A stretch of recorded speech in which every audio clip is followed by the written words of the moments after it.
Bonjour, bienvenue à ce troisième cours sur les invasions biologiques. Donc ce cours est un petit peu particulier parce que les deux premiers cours, on a essayé de montrer un petit peu pourquoi les espèces exotiques envahissantes, ou plus exactement les invasions biologiques, étaient problématiques. Pourquoi ça avait un impact écologique important, un impact économique important, un impact sanitaire important. Et pourtant, on avait quand même une prise de conscience très en décalage avec ces trois points. Et donc aujourd'hui, on va parler de scepticisme et de dénialisme. On va essayer de comprendre s'il y a un problème avec les invasions biologiques, s'il y a une forme de déni organisé ou pas. Et donc je vais vous parler d'abord un petit peu du dénialisme scientifique pour faire un petit peu une introduction générale pour essayer de placer les choses dans un contexte plus classique, on va dire, avant de parler du cas particulier des invasions biologiques, qui, vous allez le voir, est particulier. Non, d'abord, je vais vous parler des invasions biologiques et de son dénialisme, et après seulement, je vais expliquer pourquoi il est particulier. Donc, vous allez voir qu'il est particulier dans la deuxième partie, et dans la troisième, je vous expliquerai pourquoi. Alors, en général, déjà, il faut un peu définir ce que c'est. C'est un refus d'accepter une vérité malgré des preuves accablantes, sans justification rationnelle. Donc, c'est ça qui est important. Là-dedans. Donc, c'est différent du doute. Le doute, c'est un processus qui est en science sain et constructif, de remise en cause. On remet tout en cause, c'est comme ça qu'on progresse. Et le dénialisme, c'est le refus malgré les preuves rationnelles. Et c'est différent de la dissonance cognitive, je ne sais pas si vous êtes familier avec ce terme, qui est une tension entre cognition, croyance, émotion, attitude. C'est un petit peu comme quand moi je continue à prendre l'avion alors que je sais très bien que ça contribue de manière importante au changement climatique et qu'il ne faudrait pas que je prenne l'avion, voire même que j'explique aux gens qu'il ne faut pas qu'ils prennent l'avion. Donc un décalage entre mes connaissances, mes pensées, mes valeurs et mes actes. Donc c'est la tension interne que provoque la contradiction entre les différentes cognitions et comportements paradoxaux.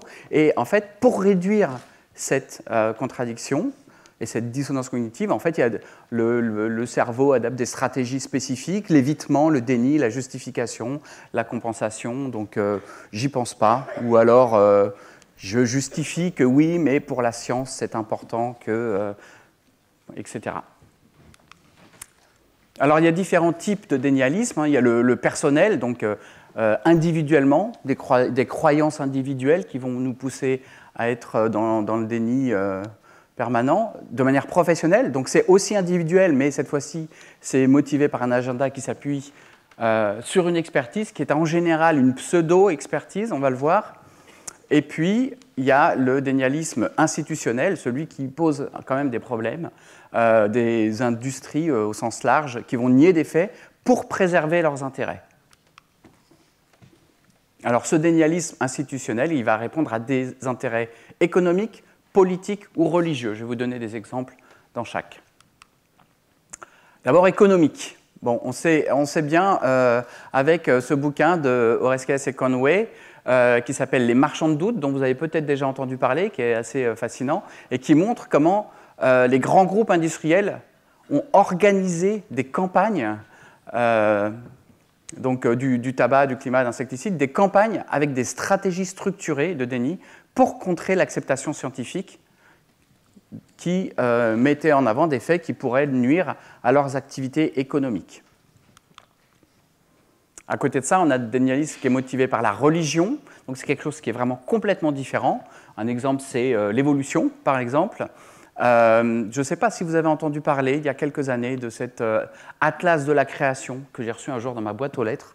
Un magnifique bouquin, gigantesque, énorme, très luxueux, avec plus de 45 000 illustrations, très belles, papier glacé, des choses qui, à 90%, ont l'air très solides scientifiquement, mais à 90%. En fait, c'est un ouvrage créationniste qui a été envoyé gratuitement à des dizaines de milliers d'exemplaires dans les écoles, dans les instituts, à des chercheurs, en Europe et aux États-Unis. En France et en Belgique, on en a reçu 2000 exemplaires. Au final, ça a été vendu plus de 1,5 million de fois dans le monde. Et c'est un livre qui, comme il est basé sur la science à 90%, et comme il est magnifique et comme il est gratuit, il a été très accepté un petit peu partout. Mais c'est vraiment un ouvrage créationniste à 100%. Et puis il y a le dénialisme qui est motivé politiquement, qui est encore une catégorie vraiment très très différente, où on a certains courants politiques qui vont être fortement ancrés traditionnellement dans le déni de certains faits scientifiques. Par exemple, aux États-Unis, les républicains et le changement climatique. Si vous êtes républicain, vous êtes censé être a priori contre le changement climatique. Enfin, quand je dis contre la croyance des démocrates qu'il y a le réchauffement climatique. Et on voit ici sur cette carte où plus c'est rouge, plus c'est important, plus c'est bleu, moins c'est important, et au milieu c'est jaune. On voit ici en fait les pourcentages de gens qui disent penser que le réchauffement climatique existe. Et on voit bien que du côté des démocrates, on est vraiment dans des taux élevés, mais du côté des républicains, en fait, on est vraiment par ici. Une grosse différence. Donc ça, c'est une photo d'Australie. C'est-à-dire, c'est pas que les États-Unis. Hein. Et puis, il y a tout un discours qui est mis dessus pour essayer d'expliquer pourquoi le changement climatique, c'est un canular, que c'est en fait une stratégie des socialo-communistes pour essayer de... et que la pauvre Greta Thunberg, en fait, elle a un lavage de cerveau avec un agenda politique. Donc là, c'est vraiment au niveau politique.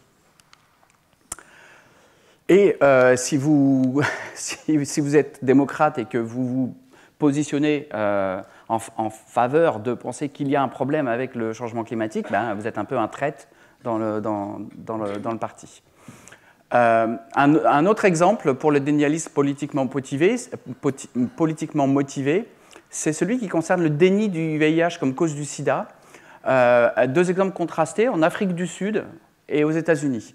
Donc en Afrique du Sud, en 2000, il y a eu la création d'un panel officiel qui conteste le lien entre le VIH et le sida et qui va prioriser de manière officielle et donc retirer également, qui va prioriser des remèdes non prouvés, donc à base de, là, c'était betterave, ail, jus de citron, et qui va retirer les rétrovirus, l'accès des rétrovirus au marché. Donc c'est quelque chose au niveau gouvernemental. Ça a mené, on le sait, à plus de 350 000 décès qui auraient pu être évités et qui sont dus directement à un dénialisme politiquement motivé, puisqu'on avait là des preuves scientifiques que le VIH causait le sida. Aux États-Unis, on a failli avoir à peu près la même chose. Donc, en 1984, donc très tôt après la découverte du sida, un scientifique qui s'appelle Schmidt a publié dans un journal qui n'était pas un journal médical, hein, Journal of Psychohistory, un article qui s'appelait The Group Fantasy Origins of AIDS, et qui expliquait qu'en fait le sida, ce n'est pas vraiment une maladie, c'est plutôt un exemple d'hystérie épidémique. Donc, cet article, qui était un article d'opinion, hein, pas un article de fait scientifique, et qui était quand même un petit peu, on va dire, original, sinon excentrique, il a été suivi par très peu de scientifiques, très minoritaires, mais des scientifiques très actifs au niveau des médias, etc., qui ont alimenté cette controverse. Et ça, en fait, ça a fait qu'un large public a été embarqué là-dedans et a été influencé par ça, parce que souvent, lorsque un scientifique se met à contre-courant, les journalistes lui donnent un droit de parole égal et le public, au nom du fait qu'on a le droit d'exprimer une opinion différente, vont donner plus de crédit à cette opinion que proportionnellement elle en a dans la communauté scientifique. Heureusement, la politique officielle qui repose sur la science a pris le pas sur le dénialisme. Et pour la petite histoire, Schmitt est mort du sida 10 ans plus tard. Politiquement motivé, actuellement, ça existe encore. Donc aux États-Unis, actuellement, R.F. Kennedy a été nommé ministre de la Santé par le gouvernement Trump. Je ne sais pas si vous connaissiez ou connaissez maintenant encore un petit peu ce personnage. Il est quand même assez spécial. Mais c'est surtout un vaccinosceptique notoire qui est persuadé que les vaccins mènent à l'autisme et qui, en tant que ministre de la Santé, fait des communications anti-vax. Dans le même gouvernement, Weldon a été désigné pour diriger le CDC, et c'est aussi un vaccinosceptique, et il a déjà tenté de retirer au CDC le droit de décider de la politique de vaccination. Donc quelque chose vraiment politiquement motivé, assez fort. Il n'y a pas qu'aux États-Unis, en France également, et notamment lors de l'épidémie de Covid, des personnalités politiques et des groupes d'extrême droite ont remis en cause l'efficacité des vaccins et ont promu des théories du complot. Alors, le dénialisme des scientifiques, il existe aussi. Il y a des scientifiques qui vont s'engager dans le dénialisme en invoquant, en général, le courageux scientifique indépendant résistant à l'orthodoxie et en général en citant Galilée, qui était seul contre tous et qui avait raison. Ce qui, en général, est une logique fallacieuse parce que ce n'est pas parce qu'il était seul contre tous et qu'il avait raison que tous ceux qui sont seuls contre tous ont raison. Et ça a fait dire à Goertzel que être un dissident de l'orthodoxie, ce n'est pas difficile en fait. Il suffit de dire le contraire de ce que tout le monde dit. Ce qui est difficile, c'est d'avoir une meilleure théorie. Et il est important de publier des théories dissidentes lorsqu'elles sont étayées par des preuves plausibles. Mais ça ne signifie pas qu'il faille donner aux critiques un temps égal pour s'opposer à chaque découverte d'un scientifique du courant dominant. Et ça, c'est un petit peu le problème qu'il y a actuellement en science et qui a eu lieu, par exemple, avec tout le problème de l'émergence de la prise de conscience du changement climatique, c'est qu'il y avait un temps égal de parole entre les 95-99% de scientifiques qui expliquaient que le changement climatique était réel et les 1 à 5% qui disaient qu'il n'était pas réel ou il n'était pas causé par l'homme ou on n'a pas assez de données pour savoir, etc. Et en fait, si on parle de dénialisme, c'est que c'est quelque chose d'organisé. C'est quelque chose d'organisé, structuré et qui est basé sur des techniques. Des techniques qui sont toujours les mêmes et qui sont toujours utilisées et qu'il est donc assez facile de reconnaître. Ces techniques, elles servent à semer le doute, donc il y a des campagnes médiatiques qui sont organisées, à décrédibiliser les scientifiques, à manipuler les données ou à les noyer avec des fausses données ou des données qui n'ont rien à voir et à appeler aux émotions plutôt qu'à appeler à la raison. En fait, ces techniques, elles sont divisées en 5 grandes catégories. Les faux experts, les erreurs logiques, les attentes irréalistes, ce qu'on appelle le picorage ou le cherry picking en anglais, et les théories du complot. En fait, c'est même plus compliqué que ça, puisque ces 5 techniques, elles sont à chaque fois développées, déclinées en plusieurs possibilités, toutes qui sont bien identifiées, détaillées. Donc on a des techniques, des définitions et des exemples. Alors évidemment, vous ne pouvez pas lire ici, mais vous pouvez regarder sur le site web qui donne non seulement toutes ces définitions, mais qui explique ces techniques en détail. Donc c'est skepticalscience.com, c'est un site web qui est vraiment très bien fait. Alors, je vais vous donner maintenant quelques exemples de dénialisme dans l'histoire récente, et vous allez voir que ce n'est pas juste du doute scientifique. Le changement climatique, c'est souvent celui qu'on évoque en premier, parce que c'est celui qui peut-être a fait le plus de bruit. On sait que ExxonMobil a eu des stratégies de marketing et de lobbying très intenses dès les années 70, si je ne me trompe pas, avec de la dissimulation d'études climatiques internes, c'est-à-dire que c'était les scientifiques de cette entreprise qui avaient alerté sur les problèmes de changement climatique. Et c'est eux qui non seulement les ont étouffés, mais qui après ont eu des campagnes pour essayer diminuer et de dissimuler ces faits scientifiques. Et ça, c'est important parce que les conséquences, ça a été un retard important sur les mesures de lutte contre le réchauffement climatique. Et maintenant, même l'objectif de limiter à 2 degrés, il y a quelques années, on voulait limiter à 1,5 degré. Maintenant, 2 degrés, ça semble quand même encore assez irréaliste.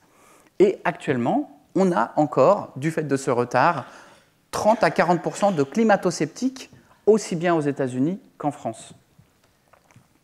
Quand j'ai préparé ce cours, en fait, je ne pensais pas qu'en France, c'était aussi élevé. Il y a des chiffres sur la France qui m'ont vraiment surpris. Donc là, vous voyez, 31 millions qui a été injecté pour créer le doute sur le changement climatique. Et en fait, la recherche interne montrait qu'il y avait vraiment un changement climatique. Donc c'est ça qui est vraiment le plus cynique dans l'histoire. Un autre exemple qui est assez fort, c'est les cigarettes et la santé. Dès les années 50, on a les premières preuves du lien entre le tabac et le cancer. Et pendant des années, malgré ces preuves-là, on va avoir des campagnes, pas seulement des campagnes pour le tabac, mais des campagnes qui expliquent qu'elles sont bonnes pour la santé. Leurs cigarettes, à elles, sont absolument pas problématiques, et même les docteurs fument, ce qui n'est pas un argument. Dans les années 90, il y a eu des procès contre les cigarettiers qui ont montré qu'il y avait eu en fait des décennies de désinformation malgré la connaissance qu'ils avaient des problèmes de santé. Actuellement, on a encore 15% des fumeurs qui nient les effets nocifs du tabac sur la santé. Bon, ça veut dire qu'on a 85% des fumeurs qui se disent « oui, c'est pas bien, je devrais arrêter, c'est mauvais pour la santé », mais on a quand même encore 15% qui disent « non, non, c'est faux, il n'y a pas de problème ». Et pourtant, le tabac tue encore 8 millions de personnes par an. L'évolution, j'ai parlé du livre tout à l'heure. En fait, c'est un rejet pas seulement religieux, c'est aussi culturel et politique. De la même manière que les républicains sont en général opposés au fait qu'il existe un changement climatique, ils sont opposés souvent au fait qu'il existe l'évolution. Et en fait, il n'y a pas qu'aux États-Unis. Si vous regardez ici tous les pays, donc en vert, ce sont les gens qui pensent qu'effectivement, il existe une théorie de l'évolution. Et puis en bleu, c'est ceux qui pensent que ça n'existe pas. Et en rose, c'est ceux qui ne savent pas trop, qui ne sont pas sûrs. Et 40% encore des Américains ne croient pas en l'évolution. Et en France, il y a quand même encore 15% qui ne croient pas en l'évolution, dans la théorie de l'évolution. La théorie darwiniste. Donc la théorie darwiniste qui est différente de celle de ce qu'on appelle le dessin intelligent, qui fait que oui, il y a de l'évolution, mais c'est Dieu qui a un objectif et qui va pousser cette évolution dans un sens très, très particulier. Ce n'est pas du tout le couple mutation-sélection. Et alors, en fait, dans cette courbe, on voit que les gens qui croient, on va dire ici en rouge, au créationnisme, c'est-à-dire la Terre a été créée, je ne sais plus, il y a 5-6 000 ans, telle qu'elle est maintenant, bon, c'est énorme, hein, 40% à peu près, c'est stable dans le temps, mais ce n'est pas la majorité. Par contre, ceux qui croient, enfin ceux qui croient, enfin c'est difficile de dire ceux qui croient pour un truc scientifique. La science, on ne croit pas, c'est les faits. Mais bon, par abus de langage, on va dire ceux qui croient ou qui admettent la théorie de l'évolution, mais en fait ils sont ils sont passés à 20%, donc c'est un peu augmenté. Mais ce qu'il y a, c'est qu'il y a tout ce qui est intelligent design qui est à peu près à la même hauteur que les créationnistes. Malgré les preuves constantes d'évolution. Les vaccins, donc vaccins c'est quelque chose de très récent, avec aussi beaucoup de désinformation. Donc en fait ce lien entre le vaccin et l'autisme dont on entend souvent parler, à quoi il est dû? Il y a eu une étude qui liait ces deux faits, et qui était une étude frauduleuse. C'était une étude malhonnête de quelqu'un qui voulait faire passer un message et qui avait truqué ses données, qui l'a reconnu après. Donc on sait que c'est une étude frauduleuse, et malgré le fait que ça a été débunké, comme on dit, c'est resté quand même un petit peu dans les légendes urbaines. Et ça a eu un impact important puisque ça a causé une baisse de couverture vaccinale générale, notamment aux États-Unis. Et vous savez qu'il y a une épidémie de rougeole en ce moment aux États-Unis qui pourrait être totalement évitée s'il y avait une couverture vaccinale normale, mais c'est dû au fait que cette couverture est en baisse et que Robert Kennedy, dont je vous ai parlé tout à l'heure, qui est en charge de ça, fait constamment passer des messages anti-vax ou, dans le mieux, des messages ambigus. Donc ça continue à être repris, pas seulement aux États-Unis, hein, en France également, ce lien entre le vaccin et l'autisme. Et puis il y a aussi des liens entre le vaccin et une puce 5G, une nanopuce, donc quelque chose qu'on ne peut même pas voir au microscope, hein, c'est nano, et qui servirait à pouvoir repérer nos mouvements, suivre les personnes et qui auraient été injectées dans les vaccins pour pouvoir nous suivre. Eh bien, il y a encore 7% de gens qui pensent que c'est le cas en France, hein, mais il y a aussi 28% de gens qui disent « je ne sais pas », malgré la science qui montre que ce n'est pas le cas.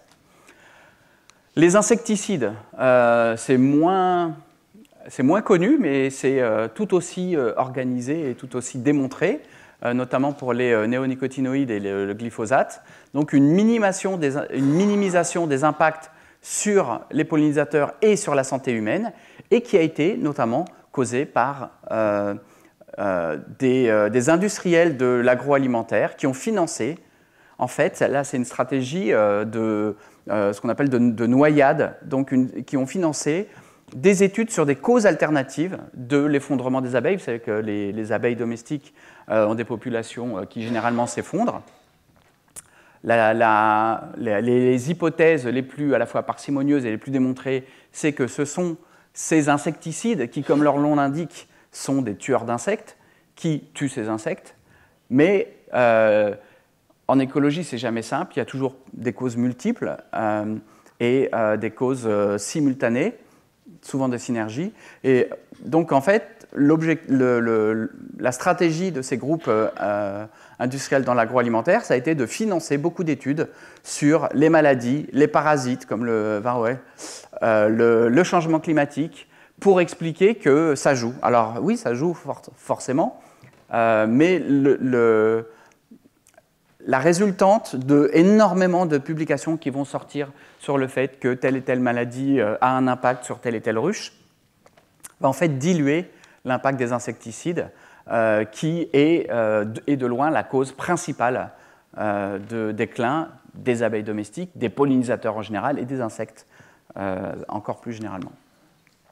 Donc les conséquences, c'est des retards dans la législation et dans son application, notamment en France, pour ces deux insecticides majeurs, malgré, on le rappelle, 75% des insectes volants en Europe ces 30 dernières années, une étude allemande qui a été publiée il y a quelques temps. Il y a une étude britannique qui a été publiée, je ne sais plus, il y a 2 semaines, qui montre également, donc vous avez souvent entendu parler de ces histoires de plaques minéralogiques ou de pare-brise, quand vous étiez petit et que vous partiez en vacances. Ah non, vous êtes tous à la retraite, il n'y avait pas de voiture quand vous étiez petit. Donc quand vous étiez petit et que vous partiez en vacances, vous vous souvenez qu'à l'arrivée, le radiateur était plein d'insectes écrasés, qu'il fallait nettoyer le pare-brise assez régulièrement, chaque fois qu'on s'arrêtait pour prendre de l'essence ou pour ouvrir le capot pour que le moteur et remettre de l'eau dans le radiateur et tourner la manivelle. Il fallait nettoyer le pare-brise parce que c'était bourré d'insectes. Bon, maintenant, ça n'arrive plus du tout. Et en fait, ça a fait réaliser à des scientifiques qu'il y avait peut-être un moyen de quantifier en fait, cette perte d'insectes. Et donc, ils ont établi un protocole où ils regardent sur les plaques minéralogiques. Donc, c'est un carré assez standard, positionné de manière assez standard, avec des couleurs assez standards. C'est blanc, c'est noir sur fond blanc. Et en fonction du trajet, de la distance, etc., et puis en fonction du temps, eh ben, ils ont pu démontrer qu'il y a eu un déclin des insectes volants assez important en Grande-Bretagne ces dernières années.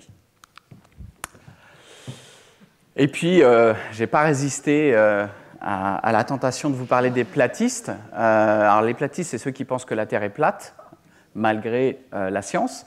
Alors, c'est un petit peu extrême, on va dire, comme exemple, mais pas tant que ça. Déjà, 7 millions d'Américains qui sont persuadés que la Terre est plate, donc c'est pas rien du tout. C'est en général, quand on essaie de comprendre, mais pourquoi est-ce que la science ferait croire que la Terre est plate, en fait, ils pensent qu'il y a un complot mondial qui essaye de cacher cette vérité. J'ai entendu des gens dire que l'Australie n'existait pas, c'est des acteurs qui parlent avec un accent pour faire croire que, etc. Donc, en fait, la théorie du complot va essayer de toujours trouver des arguments pour valider cette théorie, quels que soient les faits qui sont mis devant nous. Et puis, rigolez pas trop, parce qu'en France, 9% des Français pensent qu'il est possible que la Terre soit plate. Je dis rigolez pas trop, mais moi, en fait, ça m'a fait m'arrêter de me moquer des Américains quand j'ai vu ça. Alors, le dénialisme dans les invasions biologiques. Est-ce qu'on a la même chose dans les invasions biologiques? Vous vous rappelez que je vous ai parlé du paradoxe des invasions biologiques. Le fait que ni le public, ni les décideurs ne sont vraiment conscients de ce problème, qui pourtant est un problème majeur, au même titre que la pollution, la déforestation, enfin la dégradation de l'habitat, etc. On a d'énormes problèmes écologiques, on a d'énormes problèmes de santé, on a d'énormes problèmes sociaux et on a d'énormes problèmes économiques. Et pourtant, les invasions biologiques sont peu connues ou sont peu reconnues comme un problème, et on va le voir tout au long de cette heure. En fait, si vous regardez bien, changement climatique, pollution, surexploitation, destruction, 4 des 5 causes, vous les connaissiez déjà avant de venir par cœur. Bon, je suis sûr que certains d'entre vous connaissaient les invasions biologiques, mais pas au niveau de ces 4-là. Et si vous regardez à la radio, dans les journaux, etc., c'est vraiment quelque chose qui est en dessous des 4 autres. Et ça, c'est dû à ça, je veux dire, pardon, quelles sont les conséquences de ce manque d'information?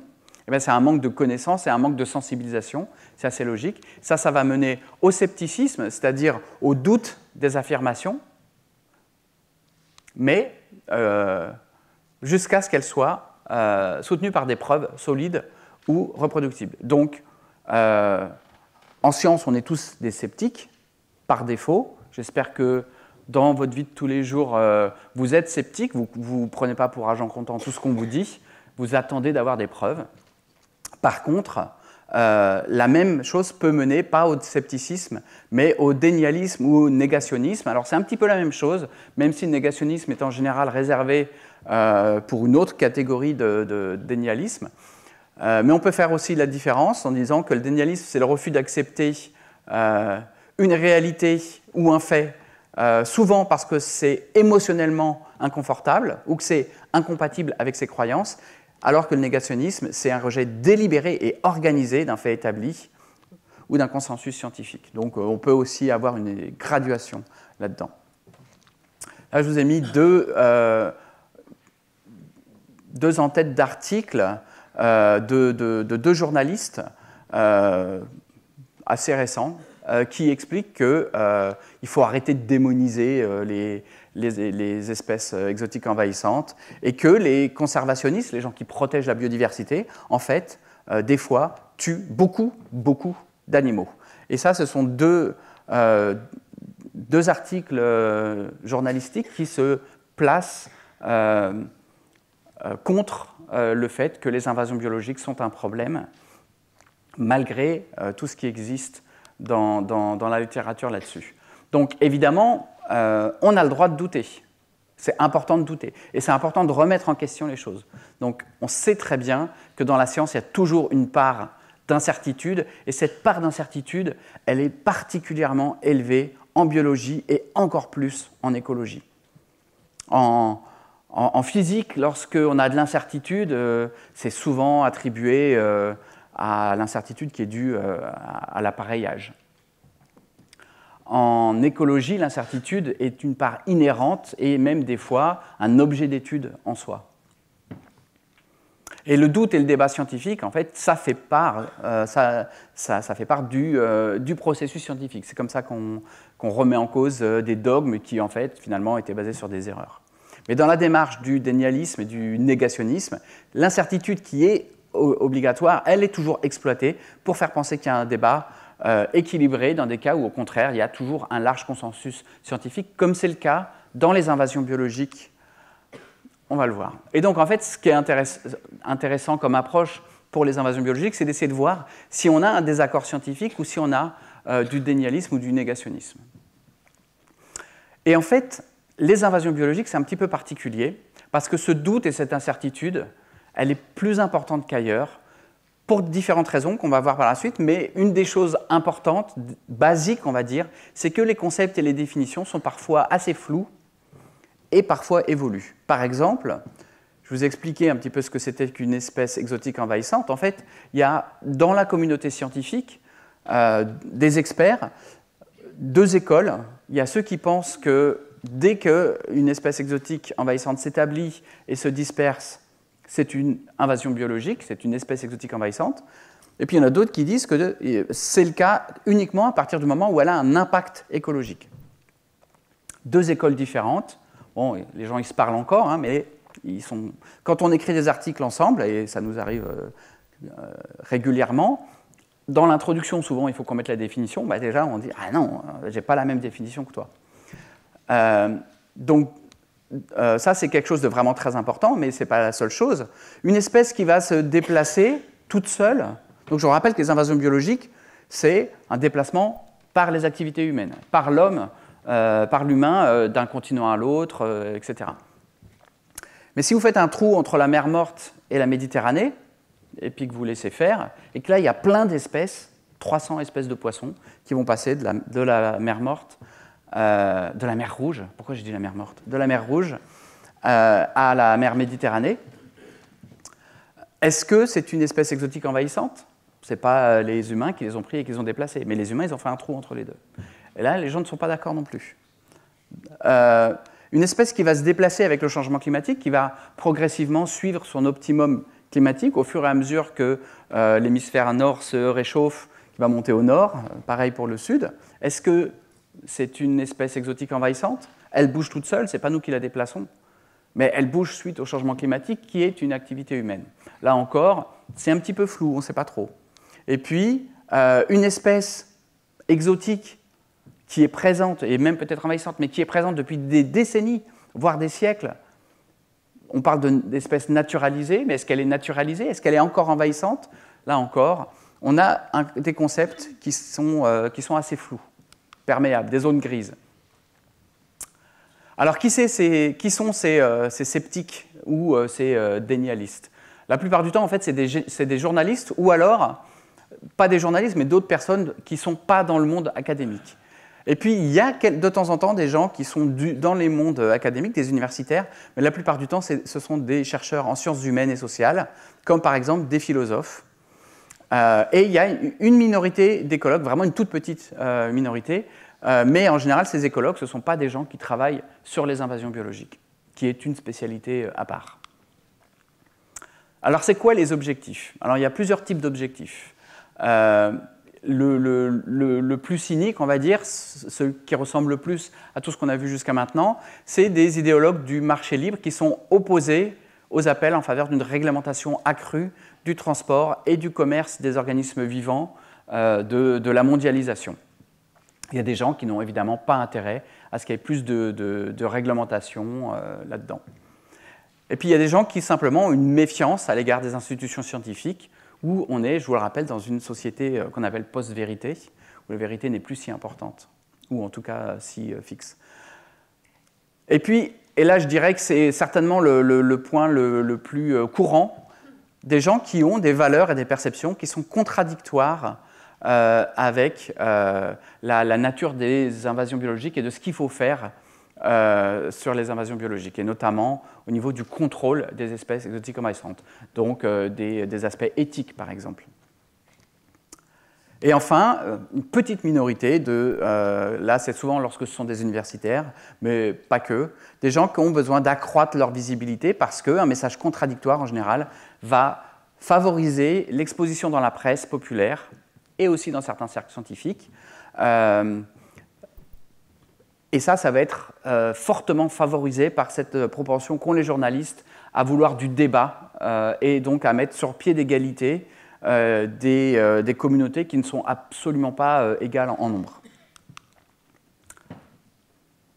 Alors, où est-ce qu'ils vont s'exprimer? Comme c'est un discours qui est souvent plus idéologique, et alors idéologique, je ne juge pas, hein, lorsqu'on a des valeurs éthiques qui sont opposées au contrôle des espèces exotiques envahissantes, c'est idéologique, mais je ne dis pas que c'est mal. Hein. Et donc ce discours, il est plus idéologique que scientifique, il est basé sur des valeurs qui sont différentes, mais qui sont en général pas des faits. Et en général, il s'exprime en dehors de l'examen scientifique par les pairs. Vous savez que lorsqu'on réalise une étude scientifique, on la publie dans un journal scientifique, et avant que ce soit publié, il y a des experts, 2, 3, des fois plus, qui vont regarder cette étude et qui vont dire oui, c'est bien, non, là il y a un protocole qui n'est pas idéal, là il y a des tests statistiques qui ne sont pas idéaux, là il faudrait faire un contrôle supplémentaire, etc. et qui vont en général améliorer cet article ou en tout cas le valider. Et en général, ces affirmations, elles ne sont pas publiées dans ces cadres-là parce que ce sont ce qu'on appelle des articles d'opinion qui sont aussi des fois dans les revues scientifiques, mais où là on n'a pas besoin forcément de démontrer quelque chose. Il faut juste qu'on dise moi je pense que ceci, cela. Je dis pas que c'est mal, hein, mais c'est quelque chose de complètement différent. Et donc c'est très rare que ce soit dans des travaux académiques. Et puis le plus souvent c'est quand même dans les médias populaires, donc dans des livres qui sont là, on peut écrire ce qu'on veut dans un livre, c'est pas du tout scrutinisé par la communauté scientifique, dans les magazines, les médias d'information, les blogs, etc. Alors, pour vous expliquer pourquoi les gens s'opposent concrètement aux invasions biologiques et pourquoi souvent c'est du dénialisme, je vais vous donner quelques arguments classiques qui sont mis en avant, et puis je vais vous donner aussi la réponse à ces arguments classiques. Et en fait, le problème de ces arguments, c'est qu'une fois qu'on les a contrés de manière officielle dans un article qui explique non, en fait, c'est pas ça, la prochaine fois que c'est publié, en fait, c'est publié en ignorant les faits, la réponse, etc. Donc, un des arguments classiques, c'est que les impacts, ils sont fortement exagérés, en fait, il n'y a quasiment pas d'extinction, c'est vraiment dans les îles, ok, dans les îles c'est un problème, mais le reste du temps, qui est quand même la grande majorité de la planète, il n'y a pas d'extinction. Alors, non, ce n'est pas que sur les îles, hein, il y a pas mal d'extinctions sur les continents, et si on prend par exemple l'extinction massive d'amphibiens à cause du chytride, qui est un champignon envahissant, qui a complètement décimé des espèces entières, notamment en Amérique du Sud et en Amérique centrale, on ne peut pas dire que c'est que sur les îles. En plus, les extinctions, c'est qu'un seul des 19 types d'impacts écologiques. Il y a plein d'impacts écologiques, vous vous rappelez, je vous en ai parlé. Les extinctions, c'est un peu ce qui se voit le plus et ce qui est un peu extrême, mais il y a énormément de choses qui peuvent être changées. Il n'y a pas que les extinctions. Et sur les continents, c'est souvent le cas. Et puis, il n'y a pas que les impacts écologiques. Il y a aussi des impacts sur la santé, sur l'économie, sur la culture, les sociétés, etc., etc. Donc cet argument, il n'est pas vraiment valable, pas plus que celui qui, moi, m'étonne toujours, mais en fait, on le voit très régulièrement, les espèces exotiques augmentent la biodiversité locale. Si vous mettez des nouvelles espèces dans un écosystème, vous avez plus d'espèces. Alors, c'est rarement le cas. Pour ça, il faut qu'il y ait plus d'espèces exotiques envahissantes que les espèces qui se sont éteintes à cause de ces espèces envahissantes. Alors, c'est arrivé peut-être à Hawaï. À Hawaï, ils ont énormément d'espèces exotiques envahissantes. Ils ont plein d'espèces qui ont disparu, mais ils ont tellement d'espèces exotiques envahissantes que si ça se trouve, ils ont eu une biodiversité locale plus importante. Mais ce qui est important, c'est que globalement, c'est toujours diminué. Parce que si vous introduisez une espèce quelque part, elle reste là où elle est en même temps. C'est une population seulement de cette espèce que vous avez introduite. et vous perdez l'espèce locale, mais vous avez globalement une perte sèche. Vous n'avez pas un +1, -1. Certains disent que le débat devrait porter sur un seuil de dommage plutôt que sur l'origine des espèces. Et souvent, un des arguments, c'est ouais, l'origine des espèces, c'est pas important. Ce qui est important, c'est le dommage. Et il y a des espèces locales qui ont aussi des dommages. Le problème, c'est que c'est très difficile de quantifier ces dommages. Et lorsqu'on parvient à démontrer, à quantifier un dommage, ben, en fait, c'est que cette espèce est là depuis très longtemps, qu'elle a établi des liens dans l'écosystème forts et délétères, et qu'il est souvent trop tard pour l'éradiquer. C'est d'ailleurs une des raisons pour laquelle les scientifiques ne sont pas tous d'accord avec le fait qu'il faut intégrer l'impact dans la définition. Parce que si vous intégrez l'impact dans la définition, une espèce devient exotique envahissante qu'à partir du moment où elle n'est quasiment plus enlevable de l'écosystème, c'est-à-dire à partir du moment où elle a causé cet impact. Et en fait, l'origine des espèces est un très bon indicateur d'absence de coévolution. Et l'absence de coévolution, ça fait qu'il y a une inadaptation des espèces locales aux espèces exotiques, et donc un impact écologique. Alors je ne développe pas parce que ça, en fait, c'est l'objet du cours prochain et du séminaire prochain. Et d'ailleurs, j'en profite pour faire une petite parenthèse, c'est que j'ai vu sur le site internet du Collège de France qu'il y a une petite erreur. La semaine prochaine, je vous parle de chats, je ne vous parle pas de fourmis. C'est la semaine d'après que je vous parlerai de fourmis. Mais les deux sont très bien, donc je pense que si vous suivez tous les cours, ça ne change pas grand-chose pour vous. Il y a des arguments, et souvent des arguments d'écologues, qui disent que, en fait, l'état du monde impose maintenant l'acceptation des espèces exotiques envahissantes et des invasions biologiques dans des écosystèmes qui sont modifiés et qu'on va donc appeler des nouveaux écosystèmes. C'est trop tard, on ne peut plus rien faire, il y en a plein, il y en a trop. Alors, en fait, rationaliser la défaite ou la conciliation comme ligne de conduite, c'est quelque chose qui est moralement inacceptable, même si dans de nombreux cas, il est possible que ce soit compliqué. On peut quand même inverser les effets dans certains cas. Et en tout cas, même si on ne peut pas, ça ne légitime pas non plus de capituler, pas plus qu'on le ferait pour le changement climatique ou pour la destruction de l'habitat. La plupart des espèces exotiques ne sont pas problématiques. Ça, vous allez certainement l'entendre si vous parlez d'espèces exotiques envahissantes aux gens, parce que c'est ce qui revient le plus souvent. Et en fait, oui, tout le monde est d'accord avec ça. Et il y a vraiment que les négationnistes qui sont encore en train de confondre espèces exotiques et espèces exotiques envahissantes. Et comme en général, ce sont des gens qui sont intelligents, c'est difficile de croire qu'ils ne font pas exprès. Cet argument, il est répété systématiquement, encore aujourd'hui, alors qu'on se tue à répéter que, oui, on sait tous qu'on s'intéresse aux espèces exotiques envahissantes, pas aux espèces exotiques. Les espèces exotiques envahissantes apportent aussi des bénéfices. Alors oui, c'est vrai, des fois, et on l'a vu la semaine dernière avec le séminaire de Anne-Charlotte Vessière. Mais ces cas, ils sont assez peu fréquents. Les bénéfices sont bien moins importants que les coûts. Ça n'annule pas les impacts pour autant. Hein. Ce n'est pas une opération comptable avec une colonne de plus et une colonne de moins. Et si vous en avez autant des deux côtés, en fait, il n'y a rien. Si vous avez des bénéfices, vous avez quand même encore les coûts. Vous avez des coûts et des bénéfices. Et puis, souvent, les bénéfices, ils vont à une catégorie de personnes qui est différente de celle des coûts. Donc, non seulement ça n'enlève pas les coûts, mais ça n'enlève pas les coûts. En fait, les bénéfices et les coûts ne sont pas pour les mêmes personnes. Alors, les experts exagèrent, et ils exagèrent pour en fait obtenir des financements pour leurs propres recherches, ou alors par collusion avec les grandes entreprises de pesticides. Donc c'est en général un argument qui est mis en avant pour les gens qui luttent contre les invasions biologiques de plantes ou les invasions biologiques d'insectes.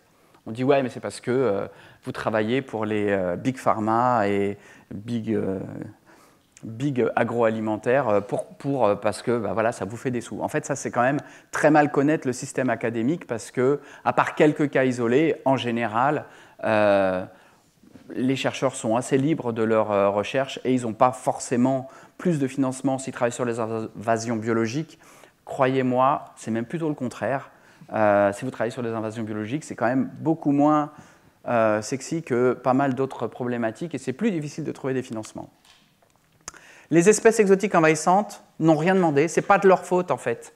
Donc ce n'est pas juste de leur reprocher ça.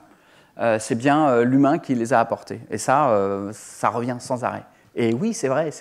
Mais ce n'est pas une raison pour ne pas empêcher les invasions et leurs impacts. De la même manière qu'on ne va pas laisser une épidémie de virus ou de bactéries sous prétexte que les bactéries n'ont rien demandé et que ce sont les humains qui les propagent. C'est exactement le même argument.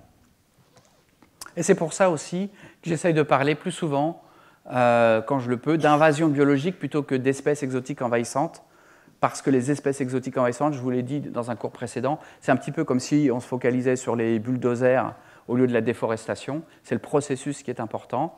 Et ça enlève un argument à ceux qui se focalisent sur le fait que les espèces exotiques envahissantes sont aussi les victimes des invasions biologiques. Et c'est vrai, elles sont aussi les victimes. C'est vrai qu'elles n'ont rien demandé et qu'on les met dans un écosystème qui n'est pas le leur. Les chercheurs n'aiment pas les espèces qui viennent d'ailleurs. Ils sont donc xénophobes.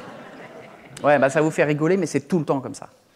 C'est tout le temps comme ça. Et les parallèles avec la population humaine, ils reviennent tout le temps, même si, à la fois éthiquement et scientifiquement, c'est absolument pas acceptable.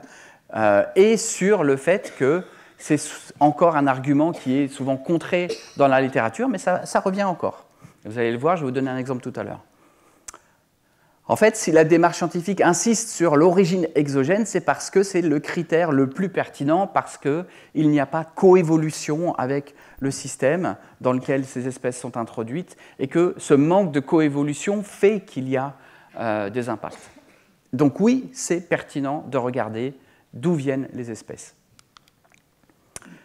Et puis, un argument qui a aussi été beaucoup mis en avant, ça s'est un petit peu calmé, puis je le revois passer, c'est que, en fait, le caractère violent, voire militaire du vocabulaire dans ce domaine, invasion, il faut lutter contre les espèces, c'est le combat contre les invasions, etc.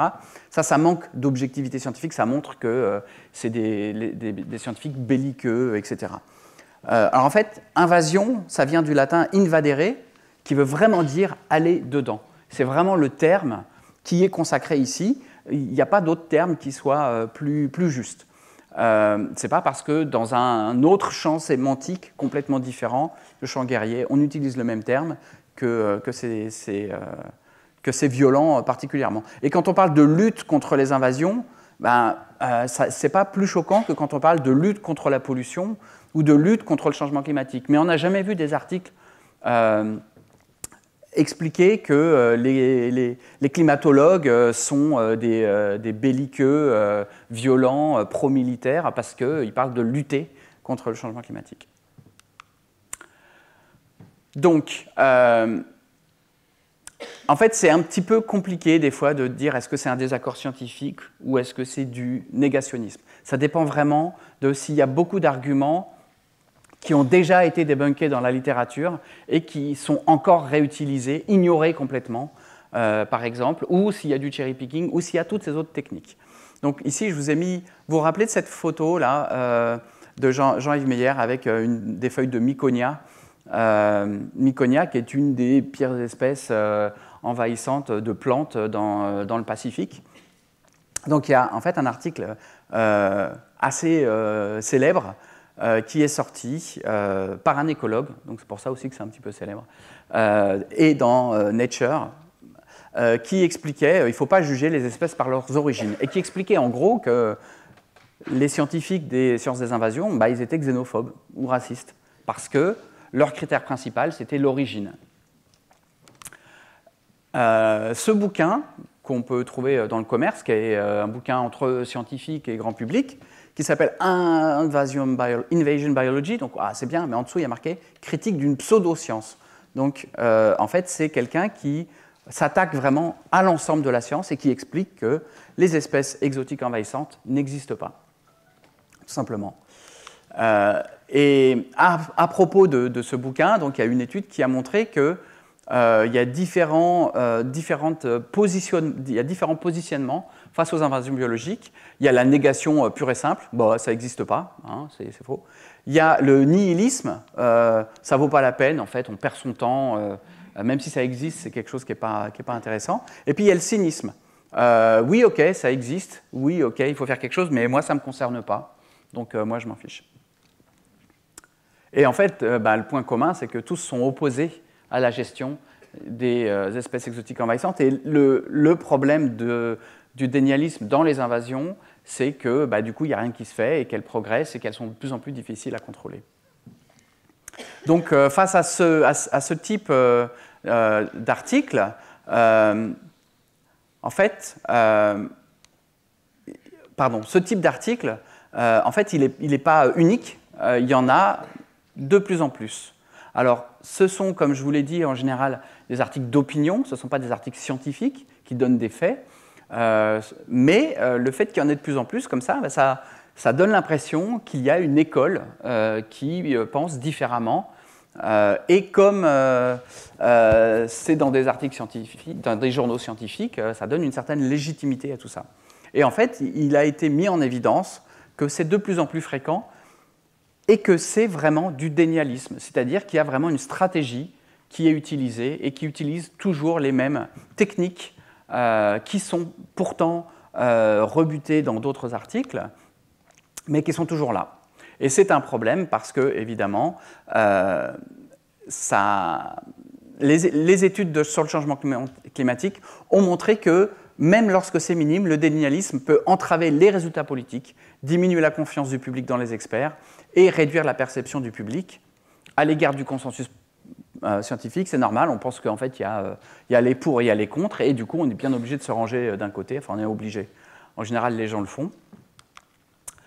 Et pour un petit peu ancrer dans le concret tout ce que je vous ai dit jusqu'ici, pour que vous voyez que j'exagère pas forcément, je prends un exemple récent qui est sorti il y a 2 mois, il est sorti mi-mars, dans le magazine Philosophie. Alors c'est un magazine, hein, comme je vous ai dit, c'est souvent pas des articles de faits scientifiques ou dans des journaux scientifiques, mais c'est quand même des choses qui peuvent avoir du poids.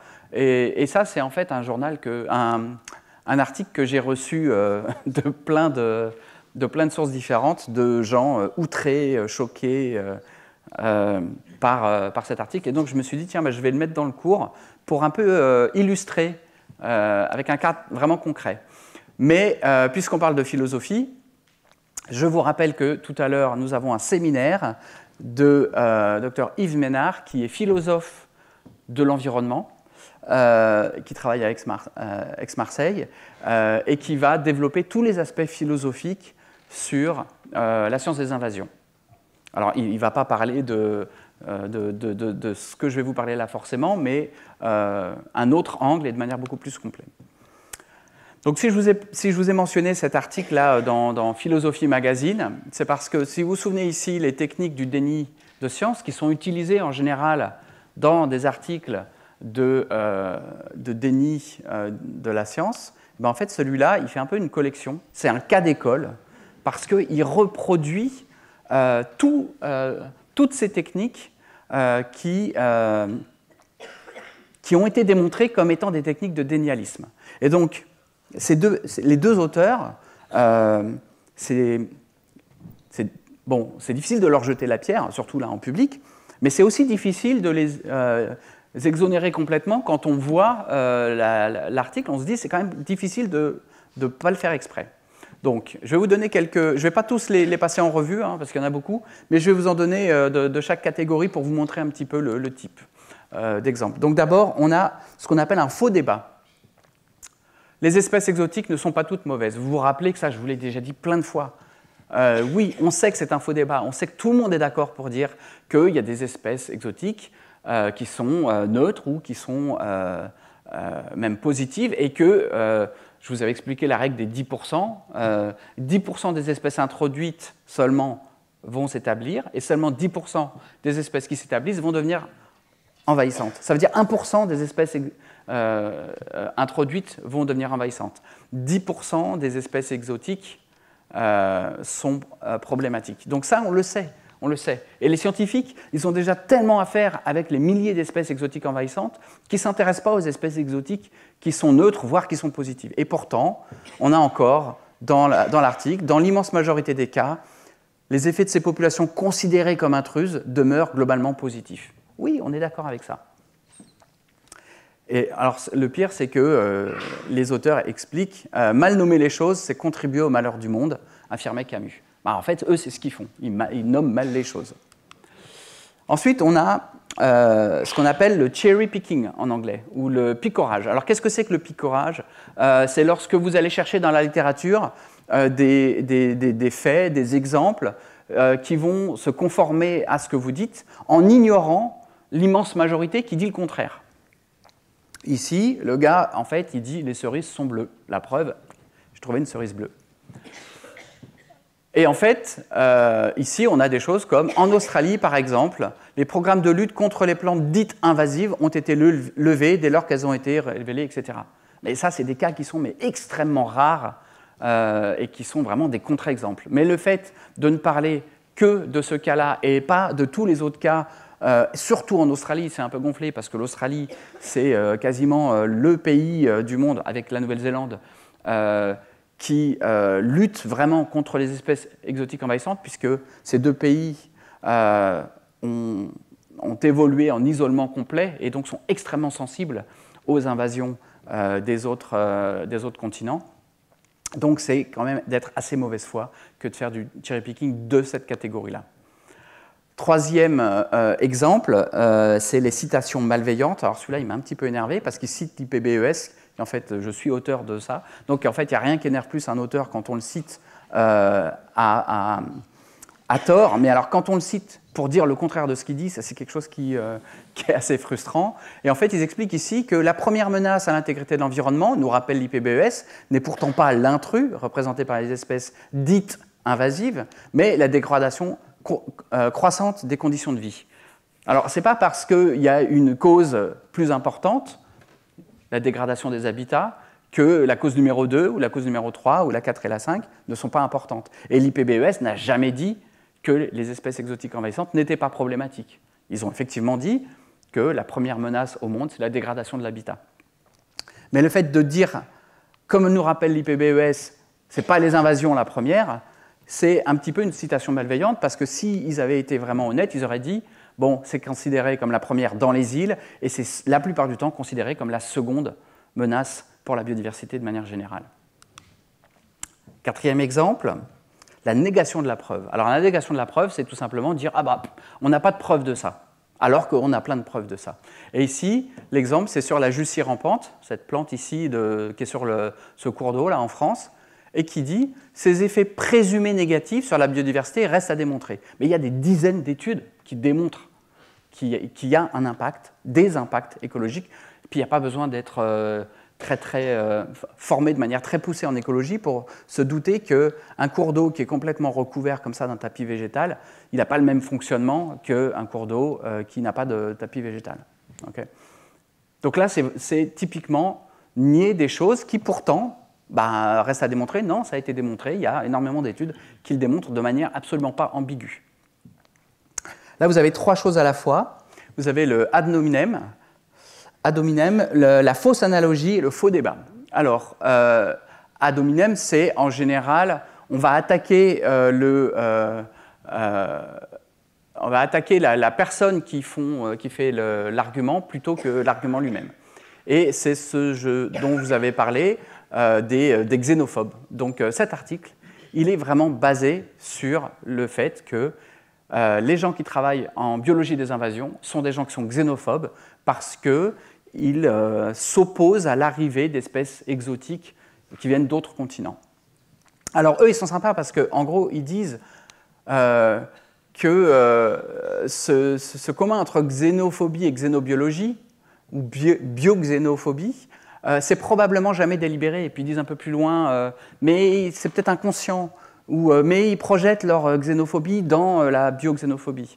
Donc C'est aussi un argument pour dire je ne vous attaque pas vraiment, ce n'est pas de votre faute, en fait, vous ne faites pas exprès, mais vous êtes quand même sacrément xénophobe de parler de ça. Et là, carrément, il parle de parler d'espèces invasives, c'est renforcer le rejet migratoire en le projetant dans la nature. Alors qu'en fait, ce qui se passe, c'est qu'ils font exactement le contraire. Ils projettent ce qui se passe dans la nature sur les sociétés humaines, alors que les sociétés humaines, ça n'a rien à voir. Là, on parle d'une espèce humaine, et on parle de flux entre différentes populations d'une espèce humaine, et on ne parle pas du tout d'impact écologique qu'il peut y avoir entre des espèces qui se déplacent dans des écosystèmes où ils n'ont pas évolué. Dernière, je crois que c'est le dernier, oui, c'est les faux experts. En fait, souvent, on se place comme expert pour avoir une autorité. Et en fait, ici, il s'agit de Gilles Clément et Jacques Tassin. Alors, vous les connaissez peut-être, ils sont assez célèbres, et ils sont très certainement très compétents, et en plus sympas. Enfin, en tout cas, moi, j'en connais un, Gilles Clément. On s'entend plutôt bien quand on ne parle pas d'espèces exotiques envahissantes. Mais c'est un jardinier célèbre, certes, qui est très médiatisé, mais c'est un jardinier. Jacques Tassin, c'est un agronome, c'est pas du tout quelqu'un qui travaille en biologie des invasions. Mais qui pourtant, régulièrement, publie des choses dans ce sens. Donc les deux sont présentés comme les deux spécialistes du vivant. Bon, c'est assez large, hein, spécialiste du vivant. Hein. Le brave monsieur, là, il est spécialiste du vivant, mais il n'est certainement pas spécialiste des invasions biologiques. Donc en fait, ce recours à des personnalités dont la légitimité dans le débat peut être contestée, ça correspond vraiment à une technique qui est reconnue. Lorsqu'on a un météorologue célèbre qui milite, on va dire, contre le changement climatique, en fait, on a l'impression qu'il est expert, mais il n'est pas expert. Il n'est pas climatologue, il est météorologue. C'est quand même assez différent. Voilà. Et donc, on en revient avec les faux experts à ce monsieur qui a créé un bouquin sur la critique de la pseudoscience. En fait, d'abord, c'est un biologiste indépendant, ça veut dire que ce n'est pas un scientifique qui a réussi à trouver un poste dans le monde académique. Il est à son compte chez lui, ce qui veut dire qu'il n'est pas forcément contrôlé par les règles académiques classiques. Et puis, en fait, il fait de la conservation du matériel génétique. Il n'est pas forcément spécialiste de l'écologie des invasions. Alors pourquoi il fait ça? Bon, alors juste peut-être une des raisons. Son bouquin, d'occasion, il se vend $120. Je ne sais pas combien il se vend en neuf, mais et si on regarde un petit peu sur son site web, en fait, il fait commerce du fait qu'il se place à contre-courant et qu'il peut rencontrer énormément de visibilité, enfin avoir énormément de visibilité du fait qu'il est contre tout le monde. Voilà. Alors, je voudrais insister sur le fait que les auteurs ne sont pas forcément toujours cyniques. Il se peut qu'ils soient de bonne foi sur un ou l'autre des arguments. Bon, on a vu quand même que dans le point précédent, l'article précédent, avec la collection quand même, et je vous ai donné qu'un échantillon, sur un article de 2 pages ou de 3 pages, se concentrer de techniques de dénialisme, c'est quand même assez compliqué de penser que ça a été fait dans la rigueur et en essayant d'être objectif. Le problème, en fait, il vient souvent du point de vue du faux expert. Lorsqu'on n'est pas expert d'un domaine, c'est assez facile de se tromper parce qu'on va prendre un point de vue idéologique plutôt qu'un point de vue scientifique, puisque cette science, ce n'est pas notre science. Et donc ici, par exemple, le point de vue idéologique, c'est les espèces envahissantes ne sont pas mauvaises, elles sont juste dénigrées du fait d'un lien entre xénophobie et bioxénophobie.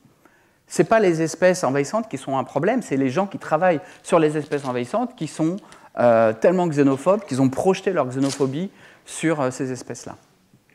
Alors qu'en fait, pour être un biologiste des invasions moi-même, mais pour en connaître pas mal, en général, s'il y avait un sentiment envers ces espèces, c'est plutôt un sentiment d'admiration pour des espèces qui arrivent à relever des défis assez incroyables de s'établir et de prendre le pas sur tout un écosystème. Donc, je ne devrais pas avouer ce genre de choses, mais je dirais que c'est plutôt dans ce sens-là que ça va si ce n'est pas neutre. Et donc le rappel, c'est que dans la quasi-totalité des cas, les articles de déni des invasions sont des textes d'opinion. Ce n'est pas des études scientifiques qui vont démontrer des faits. Donc ça, c'est important. Et donc, une des choses que ça crée, c'est qu'il y a un effort constant de réponse avec toujours des articles comme ça qu'il faut remettre constamment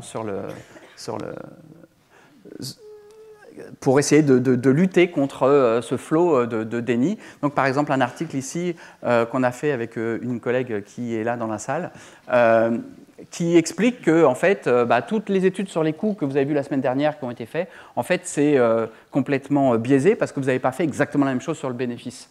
Donc nous, on explique que en fait, les coûts sont immensément plus élevés que les bénéfices, même si des fois, il y a des bénéfices pour certaines espèces exotiques envahissantes. On ne parle pas des espèces exotiques, des espèces exotiques envahissantes. Les coûts ne sont pas annulés par les bénéfices, comme je vous l'avais dit, et les coûts ne sont pas subis par les mêmes personnes. Mais surtout, c'est un espèce de cynisme que de dire mais vous ne pouvez pas parler des coûts des invasions biologiques si vous ne parlez pas des bénéfices, sinon vous êtes biaisé. Parce que toutes les études qui parlent du coût pour la société, du changement climatique, de la déforestation ou de la pollution, j'ai jamais vu des gens qui s'élevaient en disant « Ah, mais vous n'êtes pas objectif, vous n'avez jamais parlé des bénéfices de la pollution ou des bénéfices de la déforestation ou du changement climatique, et pourtant ils existent. » Bon, je m'aperçois que j'ai été particulièrement lent jusqu'à maintenant, donc il va falloir que je me dépêche un peu. Donc, contrairement au changement climatique, aux cigarettes, aux pesticides, il n'y a pas forcément un agenda politique, économique ou religieux derrière le déni des invasions biologiques. Et donc, on peut se demander, mais alors pourquoi ?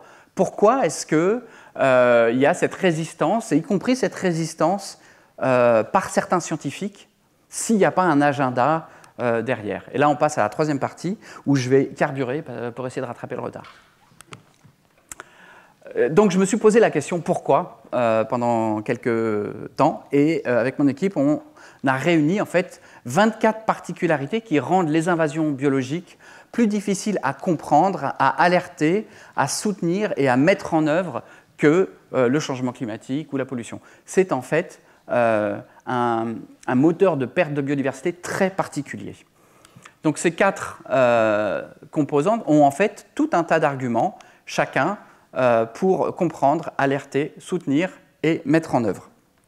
Je vais aller assez vite là parce que l'objectif c'est de vous montrer qu'il y a plein de choses, plus en vous bombardant d'informations, pas forcément pour que vous les reteniez. De toute façon, vous pouvez toujours aller voir l'article si jamais. Donc comprendre. Pourquoi c'est plus difficile de comprendre les invasions biologiques que la déforestation ou la pollution. La pollution, c'est assez simple, c'est pas bon pour la santé, on meurt. Les invasions biologiques, en fait, c'est des concepts qui sont souvent assez peu compris, c'est des choses qui sont assez complexes. J'ai essayé de le mettre un peu en avant dans ma leçon inaugurale. On manque de scénarios, on n'a pas les scénarios comme pour le changement climatique qui permettent de vraiment bien comprendre dans sa tête comment les choses se passent ou vont se passer. On a des définitions qui sont assez floues et puis on a plein de termes différents, espèces exotiques, introduites, exogènes, étrangères, invasives, etc. Ce qui fait que les gens se perdent un petit peu dans tout ça. En plus, ces définitions dépendent du domaine écologique dans lequel on les étudie, ce qui fait que c'est difficile de parler avec des chercheurs d'autres domaines parce qu'on ne parle pas de la même chose. Les concepts, je vous avais parlé tout à l'heure, est-ce que les espèces qui ont un impact sont invasives? Est-ce que celles qui viennent par le canal de Suez le sont? Est-ce que celles qui sont là depuis longtemps le sont? Est-ce que les espèces qui bougent avec le changement climatique sont des espèces invasives? Donc on a des concepts qui sont en plus en évolution.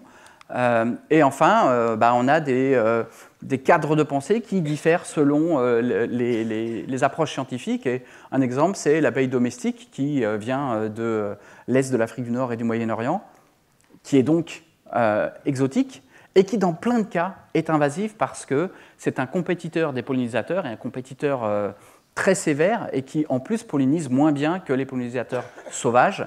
Mais pourtant, on la voit toujours très positivement, alors que j'ai mis un exemple ici du même groupe, mais il y en a plusieurs, la mégachile géante, qui est américaine, qui est arrivée en Europe récemment. Il n'y a aucun impact qui a jamais été démontré, mais il y a aux États-Unis une étude qui a montré une interaction sur une fleur où la mégachile empêchait un autre hyménoptères de venir se polliniser. Et donc, c'est devenu quelque chose de très négatif, alors que ça ne l'est pas et que ça pourrait l'être. Au niveau de la communication, c'est aussi très très difficile parce qu'on a tout un tas de catégories, et notamment comment on mesure les impacts. Ils mettent très longtemps avant d'arriver. En général, on s'en fiche un petit peu des impacts écologiques. C'est très très graduel, c'est rarement remarqué. C'est difficile à quantifier et à démontrer dans un système écologique qui a un impact. Il fallait mesurer avant, puis il faut mesurer après. Il faut qu'il n'y ait aucun autre changement en même temps. Donc c'est quelque chose d'assez difficile de mesurer ces impacts. C'est difficile d'anticiper ce qui va se passer. Toutes les espèces introduites ne deviennent pas établies, toutes les espèces établies ne deviennent pas envahissantes. Et malheureusement, pour l'instant, on n'en est pas encore pour bien prédire ça. C'est compliqué. On va quand même voir ça dans le cours numéro 5 et le séminaire numéro 5 sur ce qu'on appelle les traits écologiques, et notamment avec les fourmis. On n'a pas de règle générale, comme c'est le cas sur le climat, par exemple, et on traite souvent au cas par cas, en dehors de cadres conceptuels, même si depuis quelques années, on commence à faire un gros effort de ce côté-là, ça manque encore. Et pour l'instant, on dit si une espèce est invasive, autre part, on la surveille quand elle arrive, sinon, on attend et on voit. Les invasions biologiques, c'est très particulier parce que c'est des échelles locales. On est intéressé, nous, par le frelon asiatique, par la fourmi d'Argentine, par le ragondin, mais est-ce que vous savez quelles sont les espèces envahissantes sur les autres continents? Non. En général, on ne sait pas trop. On connaît les problèmes locaux. Le changement climatique, c'est un peu partout pareil. Et puis, il y a plein de systèmes qu'on ne connaît pas. Est-ce que vous avez déjà entendu parler des vers de terre envahissants? Est-ce que vous savez qu'en Amérique du Nord, suite à la dernière glaciation, quasiment tous les vers de terre ont disparu. Il n'y a plus d'espèces de vers de terre, par quelques rares exceptions, en Amérique du Nord. Et toutes les espèces de vers de terre qu'il y a maintenant en Amérique du Nord, ce sont des vers de terre envahissants. Et c'est un problème parce que les forêts, ou les sols en tout cas, sont très différents en Amérique du Nord parce qu'ils n'ont pas ces vers de terre. Et donc la végétation est différente. Maintenant, si on introduit des vers de terre, ça fait des effets écologiques importants dont on n'entend pas parler parce qu'il y a plein de systèmes qu'on connaît beaucoup moins bien que les autres. Et puis, c'est une menace vraiment multiface. Ici, je vous ai mis les 100 espèces exotiques parmi les pires, mais rappelez-vous qu'il y a au moins 3500 espèces exotiques envahissantes dans le monde qu'on a déjà bien identifiées. Donc c'est plus difficile de se faire une idée parce qu'il y a plein d'espèces différentes. Au niveau d'obtenir le soutien du public ou des porteurs d'enjeux, c'est difficile parce qu'il y a souvent cette confusion entre invasive et envahissante et exotique, comme je vous l'ai dit tout à l'heure. Il y a aussi beaucoup d'espèces exotiques qui sont charismatiques. Est-ce qu'on ne voudrait pas avoir toutes ces espèces un peu partout? C'est sympa d'avoir des perruches à collier. Alors ça, c'est pas une perruche à collier. Des perruches à collier qui sont dans nos jardins, dans nos bosquets et qui nous rappellent un petit peu d'exotisme. On parlera des chats donc, dans le cours suivant, espèces très charismatiques et problématiques. Et puis, c'est quand même la cause de perte de biodiversité qui comporte de la biodiversité. Donc ça veut dire que pour protéger la biodiversité, il faut lutter contre la biodiversité. Et si on n'a pas fait les choses bien, c'est-à-dire agi pour empêcher les espèces d'arriver, il faut les enlever. Et les enlever, quand c'est des animaux, ça veut dire souvent les éliminer. C'est bon, il n'y a pas d'autre possibilité. Et donc, il y a une réticence bien compréhensible à éliminer ces animaux. Rappelez-vous l'exemple de l'écureuil gris arrivé en Italie. Et puis, plein d'autres que je vous passe, mais par exemple, on n'a pas une victime iconique comme il y a pour le changement climatique. L'ours blanc, la pollution, alors le mazout, il y a les oiseaux marins, le plastique, il y a les tortues, la destruction de l'habitat, souvent il y a le orang-outan, la surexploitation, on a soit les poissons, soit les thons par exemple, etc. Et on visualise bien cette victime iconique. Pour les invasions biologiques, il n'y a pas, et ce qui fait qu'on a du mal plus à se projeter au niveau perte de biodiversité. Alors ça, c'est un travail qu'on a fait dans mon équipe qui est en pause pour l'instant. pour des raisons de manque de main-d'œuvre, donc il faut qu'on recrute des gens pour le faire, mais on est en train d'essayer de voir si on ne pourrait pas avoir une espèce un peu iconique, menacée par les espèces exotiques envahissantes, qui pourrait permettre de communiquer un peu mieux. Et puis le dernier point, c'est que c'est très difficile à mettre en œuvre. C'est très difficile parce que la nature est très puissante, très résiliente et qu'elle redémarre tout le temps. Et par exemple, les succès, ils ne sont jamais finis. Après une réduction de 80% des populations de chèvres, en fait, il faut juste 4 ans pour qu'elles reviennent exactement au même niveau. Si vous n'avez pas éliminé jusqu'aux dernières, ça repart en 4 ans. Quand vous éliminez les rats du Nil, si l'île elle est à moins de je ne sais plus combien, 1 kilomètre du Nil où il y a des rats ou du continent, ben les rats ils vont revenir à la nage. Et donc c'est particulièrement pénible et puis c'est difficile de trouver des financements pour faire quelque chose qui soit doit être dans le long terme, soit n'a aucune garantie de succès définitif. Voilà, donc on a toutes ces choses-là. Alors je vous ai mis ici le code barre, le QR de l'article si jamais vous voulez le voir, parce que j'ai passé assez vite, et puis aussi parce que on a mis des solutions. En face de chaque problème, on n'est pas sadique, mais je ne les passerai pas là parce que pour des raisons de temps. Voilà, alors pour terminer, cet article il expliquait qu'on a un modèle de communication qui doit être adapté à tous ces types d'intervenants qui sont très très différents. Si vous avez par exemple l'industrie du tourisme, si vous avez le lobby de la chasse, si vous avez les organisations de protection de l'environnement, c'est une espèce de gradient qui va de adversaire de tout ce qui peut être contraignant et qui est recommandé pour lutter contre les invasions biologiques, jusqu'à des soutiens.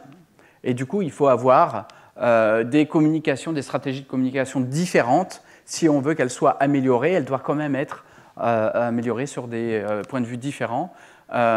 Et en fait, le modèle de communication qu'on a jusqu'à maintenant et sur lesquels les biologistes des invasions ont vraiment tout le temps insisté, c'est ce qu'on appelle le modèle de déficit des experts vers les récepteurs, par exemple la société. Et en fait, ce qu'on a toujours pensé, c'est qu'on ne communiquait pas assez.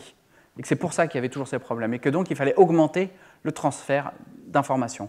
Alors qu'en fait, nous, on pense qu'il faut changer vraiment ce modèle de communication et qu'on parle d'un modèle de dialogue avec vraiment un véritable échange avec le public qui va reconnaître et intégrer les différences de connaissances, de valeurs, de points de vue et d'intérêts, parce que une différence de valeur, c'est difficile de contrer par de la logique, c'est des valeurs. Voilà, alors, en conclusion, le dénialisme existe en biologie des invasions comme ailleurs. Il est assez peu motivé par un agenda politico-économique, il est plus souvent animé par des motivations éthiques, et puis par les 24 difficultés des invasions dont je vous ai parlé très brièvement. Il pénalise les actions de lutte contre ces invasions biologiques. Et enfin, une éducation et une transparence scientifique sont les solutions vraiment évidentes. Alors, maintenant qu'on a vu l'importance des invasions biologiques, et on va essayer de voir avec un exemple précis, plusieurs études qui sont focalisées sur un exemple assez emblématique, le chat domestique, eh bien, on va voir qu'en fait, c'est compliqué. Même si jusqu'à maintenant, ça allait toujours dans un sens. D'ailleurs, c'est compliqué. Mais avant ça, nous avons la joie d'avoir un séminaire juste après une courte pause publicitaire qui va être sur la philosophie et comment la philosophie peut appréhender ce domaine des sciences des invasions. Voilà, donc je voudrais remercier les principaux collaborateurs qui m'ont aidé à faire toutes ces études dans mon équipe. Il y en a évidemment plein d'autres en dehors. Et je vous remercie, vous, pour votre attention. Ouh là là là là.